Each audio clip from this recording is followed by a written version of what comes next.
अस्सलाम वालेकुम नाज़रीन, मैं आपके साथ बिलाल मिर्ज़ा। मेरे यूट्यूब चैनल पर मैं आपको आए दिन कोई ना कोई वीडियो शेयर करता हूँ। उस वीडियो में कुछ ना कुछ पॉलिटिक्स के हवाले से भी होता है, कुछ दीगर मामला भी होते हैं जो कि आपसे जिक्र किए जाते हैं। आज अपनी वीडियो में जो बात करने जा रहा हूँ वो है सेनेट इंतखाबात, खरीदो फरोख्त, सियासी जमातों के बयानात। और आज आज कोर्ट में समाअत भी हुई है इस हवाले से, जो सदारती रेफरेंस जारी किया गया था उस बारे में तमाम चीज़ें इस वीडियो में शामिल करने जा रहा हूँ।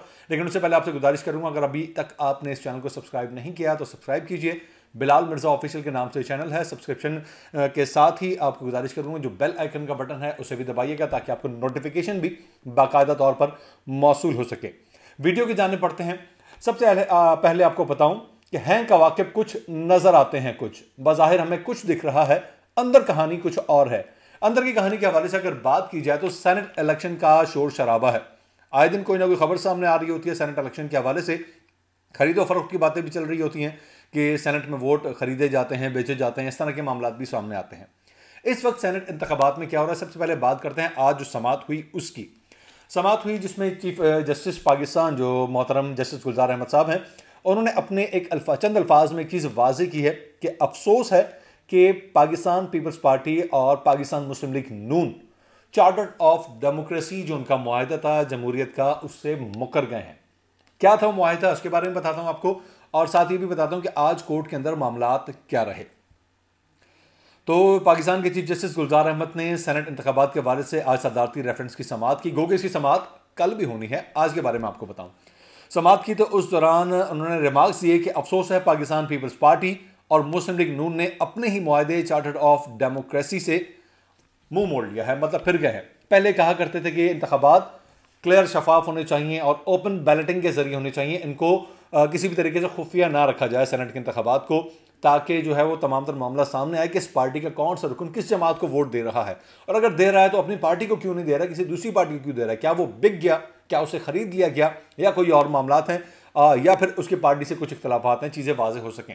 लेकिन आज उसी चार्टर ऑफ डेमोक्रेसी से पाकिस्तान पीपल्स पार्टी और नून लीग मुनहरिफ हो गई है और ये मामला कोर्ट तक चला गया है। और कोर्ट में जाने के बाद स्टिल पाकिस्तान पीपल्स पार्टी इस चीज़ पर बजिद है कि ये सीक्रेट बैलेटिंग के जरिए किए जाएं, ओपन बैलेटिंग के जरिए ना किए जाएं। अच्छा, जस्टिस गुलजार अहमद साहब ने दोनों जमातों से मिसाक जमहूरियत में खुफिया तरीक़ेकार को ख़त्म करने का मुआहदा किया था। जस्टिस गुलजार ने ऐसा कहा कि मिसाक जमहूरियत के दस्तावेज़ अब भी मौजूद है, लेकिन इस पर दस्तखत करने वाली पार्टियां अब इस पर अमल नहीं कर रही। वो क्या मामला थे जिस बिना पर यह मिसाक जमहूरियत बनाया गया था, चार्टर ऑफ डेमोक्रेसी साइन करने की बातें की गई थी। चार्टर ऑफ डेमोक्रेसी बनाया जाएगा, दोनों जमातें मिलकर काम करेंगी, मुख्तलिफ मामला ज़ेर गौर लाए जाएंगे। अब जब पाकिस्तान तहरीक इंसाफ की जमात इन जमातों के बीच में शामिल हो चुकी है, पहले भी जमातें थीं, पाकिस्तान पीपल्स पार्टी और मुस्लिम लीग नून, जो कि काफ़ी होल्ड था, हुकूमत में एक होती थी दूसरी अपोजिशन में होती थी, उस दौरान चार्टर ऑफ डेमोक्रेसी साइन करने जाते हैं ये लोग, मिसाक जमहूरियत बनाते हैं।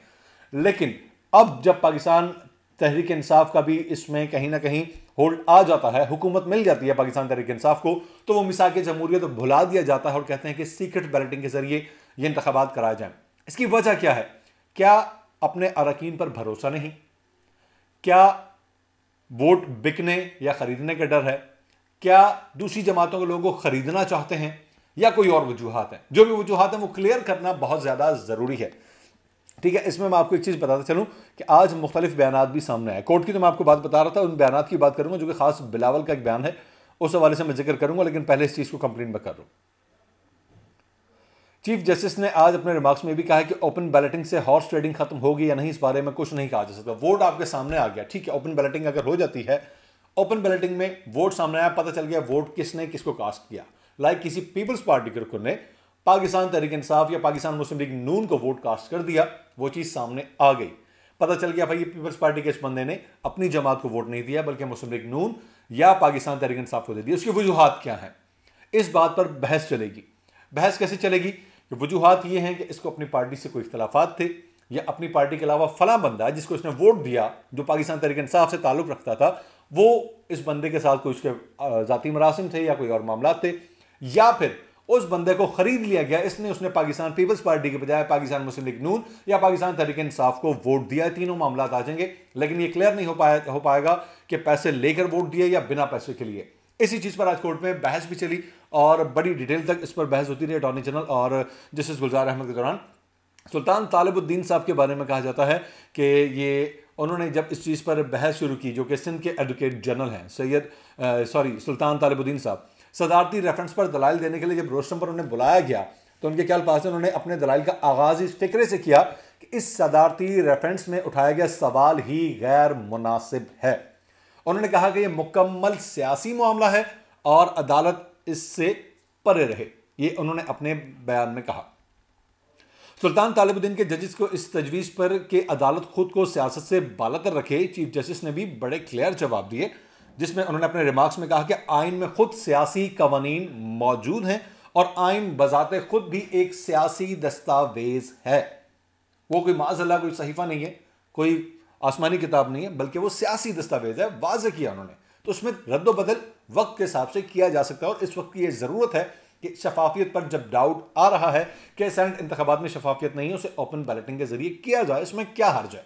ठीक है, साथ ही ये तमाम तर चीज़ें भी वाज़ेह हो जाएंगी कि जो लोग अपनी जमात को वोट कास्ट नहीं करते, किसी दूसरी को करते हैं, तो उसके पीछे क्या क्या मुहर्रिकात होते हैं, क्यों, क्या वो अपनी पार्टी से किसी वजह से नाराज़ होते हैं या फिर वो बिकाऊ माल होते हैं। मैं सीधे अल्फाज में कहूँगा कि बिकाऊ माल होते हैं, क्योंकि बिकाऊ माल जो होता है उसी को डर होता है कि मेरा कोई राज ना खुल जाए। जो लोग डरते हैं कि हमारी जो बिकना है, हमारी जो बोली लगती है, क्योंकि एक मेरे ख्याल से एक तौबा सफ़ा करूँगा कि नॉर्मली अगर बात की जाए, किसी मंडी में आप चले जाते हैं, कुर्बानी के दिनों में जाते हैं, जानवर खरीदते हैं, जब उनकी बोली लगती है जिस तरीके से, उस तरीके से ये बोली लगाई जाती है इन दिनों में। और ये भी कहा जा रहा है, ज़रा ऐसी बातें भी सामने आ रही हैं, इस्लामाबाद में इस वक्त ब्रीफकेस नोटों के भरे हुए आए हुए हैं और किसी तरीके से सेनेटर्स को अपने हिसाब में लाने की कोशिश की जा रही है। सेनेट वो जगह है, सेनेट के बारे में आपको बताऊं, जब असेंबली डिसॉल्व हो जाती है तो सेनेट काम करती है। सेनेट को मजबूत करना चाहती है हर जमात कि हमारे हक में रहे, हमारे लोग यहां पर मौजूद हों, तो इसलिए तमाम तर जमातों की कोशिश ये होती है कि अपने लोग वहां पर लाएं, चाहे वो खरीद के लाने पड़े या किसी भी तरीके से लाने पड़े। तो करोड़ों रुपए की बोलियां लगाई जाती हैं। जो कॉन्सेप्ट है जो मैं आपको क्लियर कर रहा हूं, इसके प्रूफ्स गो के मार्केट में मौजूद नहीं होता। एक वीडियो स्कैंडल सामने आया जिस पर जो है मुख्तलिफ इंक्वायरियां चल भी रही हैं और जिसने वीडियो लीक की थी उस सहाफ़ी के बारे में कहा जाता है कि उसको भी तलब करना पड़ा, तो उसे भी तलब करेंगे, जो लोग उसमें इन्वॉल्व हैं उनको भी तलब किया जाएगा। ये तमाम तर चीज़ें चल रही हैं, लेकिन अभी तक कोई हतमी प्रूफ ऐसे सामने नहीं आया जिससे बात वाज़ेह हो सके कि जब वोट बिकते हैं तो बोलियां कौन लगाता है, पेमेंट कौन करता है, इस तरह के मामला। बहरहाल कहीं पर भी जब इस तरह के मामला होते हैं कि जो बंदा बिक रहा है, हम कैसे सोच सकते हैं कि वो मुल्क में कोई कानून बनाने में या मुल्क के लिए किसी तरीके से मुखलिफ हो सकता है, जो कि चंद रुपयों के लिए, चंद रुपए ही कहूँगा, बेशक करोड़ों रुपए होते हैं लेकिन चंद रुपए कहूँगा कि वो हरफ कुल नहीं है। उसके बाद दौलत, ऐसा नहीं होता कि उस दौलत से सारी ज़िंदगी जी सकता है या अपनी दुनिया आखिरत सब कुछ संवार लेगा। दुनिया तो शायद वक्ती तौर पर कुछ हासिल कर लेगा, लेकिन आखिरत यकीनी तौर पर ख़राब होगी। तो जो बिकाऊ माल हो उसको सेनेट में आने का राइट ही नहीं है, ऐसे लोगों को सेनेट से उठा के बाहर फेंकना चाहिए। तो खैर ये बातें चल रही हैं। सूबा सिंध के एडवोकेट जनरल ने सुप्रीम कोर्ट के जजेस से सवाल पूछा कि क्या ओपन बैलेटिंग से हॉर्स ट्रेडिंग खत्म हो जाएगी। ओपन बैलेटिंग में उन्होंने सवाल उठाया, ठीक है ओपन बैलेटिंग करते हैं तो क्या हॉर्स ट्रेडिंग का मामला रुक जाएगा। आप जो करना चाह रहे हैं कि हॉर्स ट्रेडिंग रुक जाए, जिस पर चीफ जस्टिस ने रिमार्क्स दिया कि ओपन बैलेटिंग से हॉर्स ट्रेडिंग खत्म होगी या नहीं, इस बारे में कुछ नहीं कहा जा सकता, क्योंकि बात बिल्कुल क्लियर है। हॉर्स ट्रेडिंग वहां पर उस बैलेट वाली जगह पर नहीं होती, बल्कि उसके बैक एंड पे होती है। बैकडोर डेमोक्रेसी जिसे कहा जाता है, बैकडोर जो काम हो रहे होते हैं कि पहले सारे मामला तय हो जाते हैं कि किसको कहां वोट देना है, किस तरीके से देना है। तो उसके बाद अगर वो वोट अपने उसमें जब कास्ट करना है, उसमें बैलेट बॉक्स में उसने वोट डालना है, तो उसके बाद वो कहीं पर भी डाले, जो उसने रकम लेनी है नहीं लेनी, वो कुछ भी कर ले, वो रकम का कुछ भी मामला हो, तो उसमें सबसे मेन चीज़ ये आती है कि जब उसने रकम ले ली है बाहरी बार, फिर वो यहाँ पर आके वोट कहीं पर भी डाले, इससे कोई फर्क नहीं पड़ता, क्योंकि वहाँ पे कहीं पे भी नहीं लिखा हुआ कि मैं इस वजह से वोट यहाँ डाल रहा हूँ क्योंकि मैंने फलां से इतनी रकम ले लिया, फलां ने मुझे इतनी रकम दी कि मैं वोट यहाँ कास्ट करूँ। ये चीज़ें क्लियर नहीं हो सकती। अब आ जाता हूँ बिलावल के बयान की जानिब। कोर्ट की समाअत की जो मैं आपको बात बता रहा था, ये समाअत कल भी जारी रहेगी। बिलावल के बयान की जानिब आता हूँ। बिलावल ने आज जो बयान दिया है उसके बारे में आपको बताऊँ, बड़े वाज़ेह अल्फाज में कह रहे हैं कि पार्टी के खिलाफ वोट देने पर सज़ा नहीं, वोट की खरीदो फरोख्त पर सजा ही। ये तो अटॉर्नी जनरल का बयान था, मैं माज़ूर चाहूँगा, मैं दूसरी खबर पर चला गया था। बिलावल ने जो बयान दिया है वो ये है कि पाकिस्तान पीपल्स पार्टी के चेयरमैन बिलावल भुट्टो जरदारी कहते हैं कि किसी को सेनेट इंतखाबात मुतनाज़ बनाने और धांधली की इजाज़त नहीं दी जाएगी। ना वो सेनेट इंतखाबात मुतनाज़ बनाना चाहते हैं, ना वो धांधली की इजाज़त देना चाहते हैं। बहुत अच्छी सोच है, बहुत अच्छी बात है। इस पर अमल कितना होता है, क्या पीडीएम के अंदर बैठकर इन तमाम तर चीज़ों पर अमल किया? साथ ही साथ ये चीज़ बताएं कि जब तमाम तर जमातें कहीं ना कहीं आके टिक रही हैं ओपन बैलेटिंग पर, तो आप क्यों नहीं टिक रहे? आपको क्या सीक्रेसी रखनी है उसमें, क्या चीज छुपाना चाहते हैं?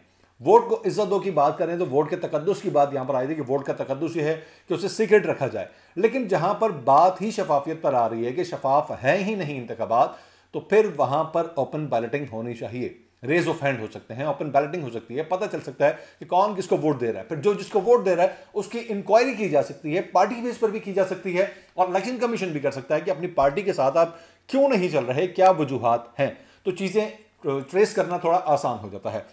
बिलावल भुट्टो जरदारी साहब, आपको तमाम तर बातें हैं कि सेनेट इंतखाबात मुतनाज़ बनाने और धांधली की इजाज़त नहीं देंगे, ये उस वक्त क्यों नहीं याद आती जब आप पीडीएम के साथ कहीं पर खड़े होकर बड़ी बड़ी तकरीरें कर रहे होते हैं, जब आपके वालिद साहब के ऊपर बड़ी बड़ी बातें आई, बड़े बड़े इल्ज़ाम आए, मॉडल गर्ल वाला इल्ज़ाम आया, दीगर मामलात हैं, ओमनी ग्रुप वाले मामलात हैं, उस तरह के भी मामलात हैं, उन पर आप क्यों नहीं बात करते? आप सिर्फ आकर यहां पर क्यों टिक रहे हैं? सेनेट में किन लोगों को आप लाना चाहते हैं, किन लोगों को छुपाना चाहते हैं?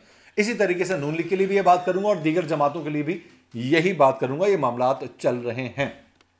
साथ ही उन्होंने एक और ऐलान किया है कि कारकुन तैयारी पकड़े, मार्च में मार्च होगा। तो नाज़रीन, जो मार्च में मार्च होना है ना, ये कब से चलता आ रहा है? ये नवंबर, दिसंबर, जनवरी, फरवरी और फिर मार्च में चला गया है, जो कि लॉन्ग मार्च बदला था महंगाई मार्च में, और अब ये मार्च में मार्च होने जा रहा है। मार्च में कितना मार्च होगा ये भी देख लेते हैं, कितने फायदे होते हैं, इनको क्या क्या चीज़ें मिलती हैं, ये सब चीज़ें सामने आ जाएंगी। क्योंकि मार्च में भी मुझे नहीं लगता कि उस लेवल का मार्च होने जा रहा है जो ये करने जा रहे हैं। अगर सेनेट इंतखाबात के अंदर इनको अपने मतलब की चीज़ें मिल जाती हैं तो मेरे ख्याल से मार्च की सिचुएशन कुछ बदल जाएगी।